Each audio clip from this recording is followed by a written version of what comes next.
تو پورا سسٹم یرغمال بن جائے گا تو اس کے بعد پھر آپ کے پاس بچتا ہی کچھ نہیں ہے. کون مذمت کرے گا؟ ایک لفظ اگر کوئی کہے گا تو وہ کہا یہ جاتا ہے کہ جو توہین کی حمایت کرے یا توہین وہ جس کا وہ الزام لگائے. اور توہین کی ان کی اپنی کیٹیگری ہے. دیکھیں خاتم رضوی صاحب نے اذان کے بارے میں اسٹیج پہ بیٹھ کے کہا کہ یہ دیوبندی بھابیوں کی بک بک ہے.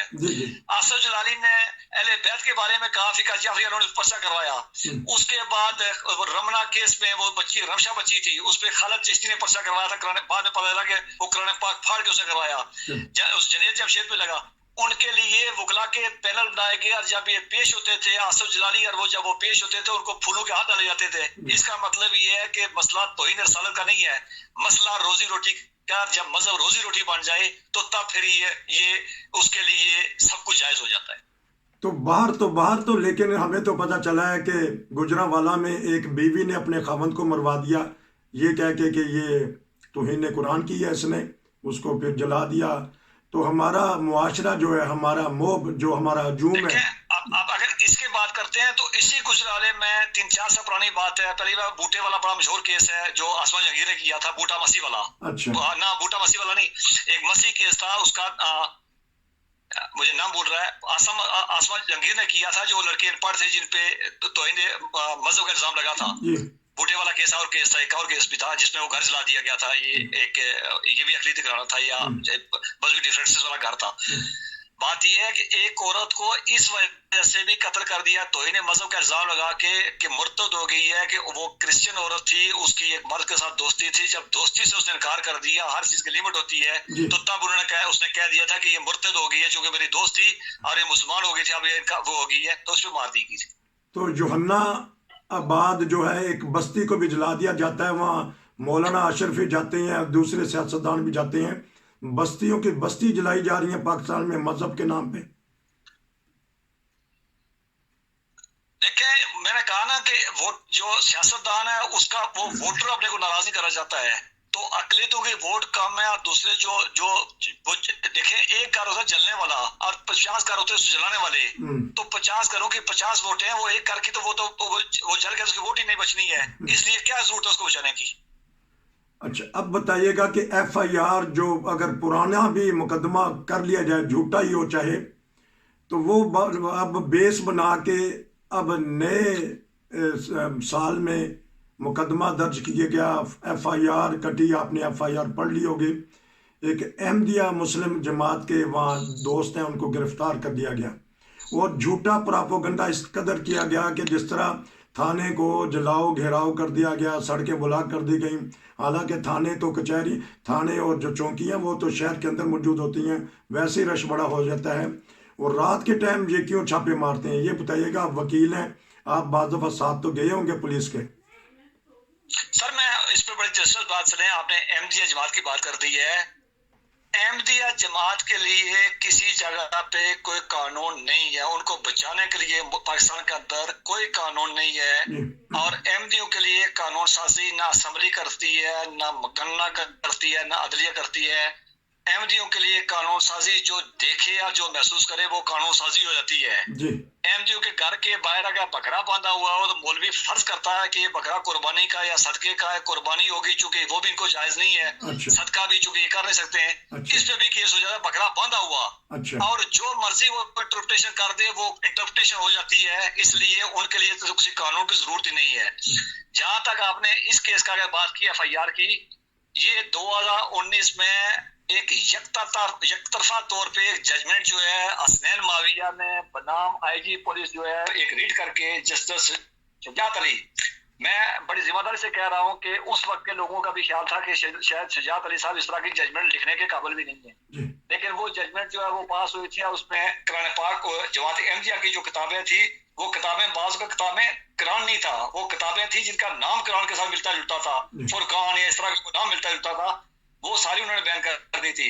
اسی پہ اس میں بیس کر کے یہ جو ایف آئی آر ہوئی ہے، آپ وہ جو ججمنٹ پاس ہوئی تھی اس ایف آئی آر کے اندر، میں کوئی باہر سے بات نہیں کر رہا ہوں، ایف آئی آر کے اندر حوالہ دیا گیا ہے جس سے شجاعت علی کی جو ججمنٹ تھا، یہ ججمنٹ ہے 5/3/2019 کی. اور یہ وقوع جو ہوا ہے یہ وقوع جس کو وہ نصرت جہاں اسکول کا جس پہ گراؤنڈ میں جو بچوں کی جو پاس آنے کی تقریب جو ہے منعقد ہوئی ہے، یہ ہوئی ہے 7 کی 2 دن بعد، اور یہ اسی دن کی FIR کٹی ہوئی ہے، اور یہ 4 سال کے بعد 3 سال پہلے وقوع آنے کی FIR کاٹ کے انہوں نے گرفتاری کی ہے۔ تو جھوٹی FIR یا مقدمے کا تو پاکستان میں کوئی نہ کوئی تو قانون ہوگا، جس طرح عمران خان کہتے ہیں بڑا کہ یورپ میں اگر کسی کے اوپر جھوٹا الزام لگایا جائے تو اس کی سزا ہوتی ہے، وہ بڑی انصاف پسندی کی باتیں اپنی طرف سے کرتے ہیں، لیکن پاکستان میں انصاف تو دور دور تک نہیں ہے، اور جھوٹی FIR اگر درج کر دی جائے تو اس کا کیا مقدمہ ہے؟ دیکھیں، عمران خان صاحب باتیں بہت اچھی کرتے ہیں، اور میں ان کی باتوں کا میں بھی بڑا ہمیشہ میں اپریشیٹ کرتا ہوں، باتیں بہت اچھی کرتے ہیں۔ 3 سال کے اندر پولیس میں عدلیہ نے اگر کوئی ریفارم کی ہو، میں جس ججمنٹ کا حوالہ دے رہا ہوں، 1 سائیڈڈ ججمنٹ کا حوالہ دے رہا ہوں 5/3/2019 کی، یہ عمران خان صاحب کی پنجاب میں گورنمنٹ تھی، تو تب یہ ججمنٹ پاس ہوئی تھی، اور یک طرفہ ججمنٹ ہے حسنین معاویہ نے، اور یہ حسنین معاویہ جو ہے یہ مولانا طاہر اشرفی جو عمران خان صاحب کے مشیر رہے ہیں، یہ ان کا بھائی ہے، اور یہ ان کی ہوئی تھی، اور اس کے بعد ابھی آپ نے ریسنٹلی دیکھ آواز کٹی ہے کے اندر پرویز الہی نے جتنی احمدیہ عبادتگاہ تھے ان کے باہر جا کے بورڈ لگوائے اس نے۔ یہ جو لوگ تاریخ سے واقف ہیں وہ لوگ کہتے ہیں کہ 53 میں اور 74 میں احمدی گھروں کے کاروبار کے باہر جو وہ چاک چونے اور وہ کوئلے سے نام لکھے جاتے تھے کہ یہ ان کے گھر ہیں۔ اب تو ماشاءاللہ اتنی ترقی ہو گئی ہے کہ ان کے گھروں کے باہر بورڈ لگا دیے کہ فلاں کا بورڈ گھر ہے یہ۔ تو یہ بھی تو ایک گھناؤنی سازش ہے نا، کسی اقلیت کے خلاف، کسی فرقے کے خلاف، کسی جماعت کے خلاف، کہ نشاندہی کر دی جاتی ہے تو تاکہ لوگ آسانی سے پہچان سکیں کہ ہم نے توڑ پھوڑ کرنی ہے، تو یہ ہمارے پاس ایک ٹارگٹ ہے۔ دیکھیں، سازش ایک لفظ، چھوٹا لفظ اگر مہذب دنیا میں کہا جائے تو یہ ایک اتنی بڑی توہین ہے یا اتنا گنوانا کام ہے کہ جس کی شاید کوئی، جس کے خلاف کوئی الفاظ بھی نہیں ملیں گے آپ کو۔ لیکن یہ ہے کہ مجھے جو پرویز الہی صاحب جو 3 ماہ سے یا 4 ماہ سے 6 ماہ سے اور پچھلے 3 سال میں جو کچھ ہوا، پرویز الہی صاحب سیاسی طور پر بالکل ناکام ہو چکے تھے، اور انہوں نے دیکھے سیلاب آیا، وہ کسی جگہ سیلاب پہ نہیں گئے، وہ کوئی ڈلیور نہیں کر سکے ہیں، ان کی حکومت کمزور تھی۔ انہوں نے سوائے ایک کام کو پکڑ کے، چونکہ میرا ذاتی خیال ہے کہ اگلے الیکشن میں وہ اس طرح کی تنظیمیں ہیں، ان تنظیموں سے اور وہ جو اس طرح کے گروپ ہیں ان سے ایک ساتھ اتحاد کر کے وہ الیکشن نکالنے کی کوشش کریں گے۔ یہ سارا الیکشن کے لیے مواد اکٹھا کیا جا رہا ہے، اور سارا الیکشن کے لیے کوشش کی جا رہی ہے۔ تو آخر میں یہ بتائے گا کہ ہمارا جو میڈیا ہے وہ اداکاراؤں کے خلاف اگر سوشل میڈیا پہ کوئی مضمون چھپتا ہے یا کوئی بات کرتا ہے تو فوراً ایکشن لیتا ہے، تو ان کو یہ نہیں نظر آ رہا کہ جماعت احمدیہ کے افراد کو گرفتار کر لیا جاتا ہے، تو میڈیا کہاں ہے، حق کی بات کہنے والے کہاں ہیں، ہمارے حکمران کہاں ہیں، ہمارے سیاستدان کہاں ہیں، آیا ہمارے پولیس والے کہاں ہیں، ان کا دفاع کر سکیں؟ اور جھوٹی FIR کا میں نے پتہ کیا کہ اگر کٹوا لی جائے تو اس کا کیا پھر جرمانہ ہے، اس کے اوپر کیا ہو سکتا ہے؟ میں دو باتوں کا جواب ہے۔ جو آپ نے FIR والی بات کی ہے، 182 کی کارروائی ہوتی ہے کہیں بھی جھوٹی FIR ہو، لیکن میں نے کہا جس کمیونٹی خلاف جو ہے بغیر کسی قانون کے ان کو گرفتار کر دیا جاتا ہے، ان کے گھروں کو جلا دیا جاتا ہے، تو وہ کارروائی کون کرے گا، اور اس کے کس کے خلاف، کس کے پاس جا کے کارروائی کرے، فریاد کس کے پاس کریں گے؟ دوسرا سوال آپ نے جو کیا کہ میڈیا پرسن، میں نے سب سے پہلے کہا، جو آپ نے کہا کہ سارا سسٹم جب یرغمال ہو چکا ہو تو کس میں کون سی ہمت ہے، کون سی ضرورت ہے؟ میں نے عدلیہ کے اندر خود دیکھا ہوا، ججز کو دیکھتے ہوئے، قانون ہو یا نہ ہو، انہوں نے کہا ہوا ہے کہ جی قانون جو بھی ہو، مسلمان ہے، مسلمانوں کی طرف فیصلہ کریں گے، اور بھائی فیصلہ تم نے قانون کے مطابق کرنا ہے، تم نے دیکھ کے کرنا ہے۔ تو اس لیے جب سسٹم یرغمال ہو جائے تو کوئی نہیں بولا جاتا، اور اس سسٹم کو 70 سال سے سوائے یرغمال کرنے کے کسی جگہ پہ کوئی کام ہوا ہی نہیں ہے۔ بہت شکریہ، کیونکہ وقت زیادہ ہو گیا، ہمارے پاس سوالات تو بہت ہیں۔ آخر میں یہ میں بات بتاؤں گا کہ ہمارے ایک وکیل بھائی تھے چودھری پرویز صاحب، وہ وفات پا چکے ہیں پچھلے سال۔ وہ بھی ہمیشہ یہ کہتے تھے کہ ہمارا جو نظام ہے زمین بوس ہو چکا ہے، ہمارا قانون بالکل ختم ہو چکا ہے۔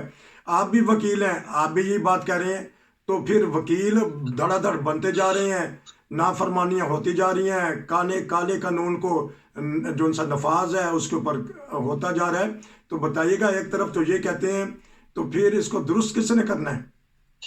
اس پہ میں بڑی ایک